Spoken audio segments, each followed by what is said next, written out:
आज हमारे साथ खास मुलाकात में जो है मौजूद हैं एआईएमएम के पूर्व प्रत्याशी मीरापुर विधानसभा से रहे हैं अरशद राणा जी। और अरशद राणा से जानते हैं कि आखिरकार क्या समस्याएं हैं और किन समस्याओं के मूलभूत समस्याओं को लेकर जो है जनता के बीच में जा रहे हैं और क्या क्या मुद्दे उनके विशेष तौर पर इस विधानसभा में रहने वाले हैं। अरशद राणा जी, पहले तो मैं एनबी न्यूज़ में आपका स्वागत करता हूं और जनता के बीच में जा रहे हैं, लगातार जो है जनता से वार्तालाप करते हुए नजर आ रहे हैं और उन्हें लुभाने का भी कोशिश की जा रही है। किस मुद्दों को लेकर आप फिर दोबारा से चुनावी मैदान में जाने वाले हैं?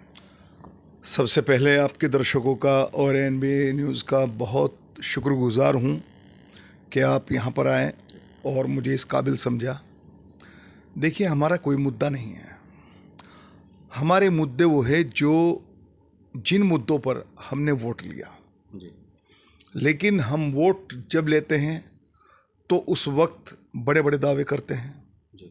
उस वक्त बड़े बड़े जोश पैदा करते हैं, लेकिन चुनाव होते ही आपने देखा होगा कि नेता अपने घर बैठ जाते हैं, जनता तरस्त ढूंढती रहती है कि जिसको मैंने वोट दिया वो कहाँ है।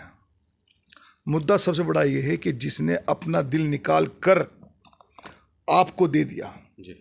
एक वोट, अगर एक रिक्शा चलाने वाला वोट डालता है तो वो भी एक ही वोट डाल पाएगा इस लोकतंत्र में, और एक मुख्यमंत्री मौजूदा वोट डालता है तो वो भी एक ही वोट डाल पाएगा इस लोकतंत्र में, और मौजूदा प्रधानमंत्री अगर वोट डालता है तो वो भी एक ही वोट डाल पाएगा इस लोकतंत्र में।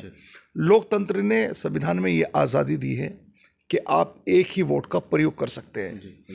तो इस लोकतंत्र में वोट के मायने कितने बड़े हैं जनता जिस रोज़ समझ जाएगी, उस रोज़ ये जो नेता हैं बरसाती मेंढक, ये बरसाती मेंढक क्षेत्र में नज़र नहीं आएंगे। सिर्फ वही नेता नज़र आएंगे जो नेता नहीं बेटा बन के काम करेंगे।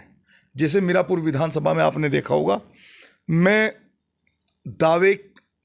बड़े दावे के साथ ये बात कह सकता हूँ, बड़ी मजबूती के साथ ये बात कह सकता हूँ कि जब से मीरापुर उपचुनाव बाई इलेक्शन हुआ है तब से और अब तक शायद मेरी एक हफ्ते में 2 या 3 गैर हाजिरी मुश्किल होगी। अगर आप पूरा आकलन मेरी FB पर या ट्विटर पर किसी भी चीज़ पर जाकर, इंस्टा पे, व्हाट्सएप पे कहीं भी चेक करोगे तो मैं आपको अपनी मीरापुर विधानसभा में ही मिलूँगा ज़्यादातर।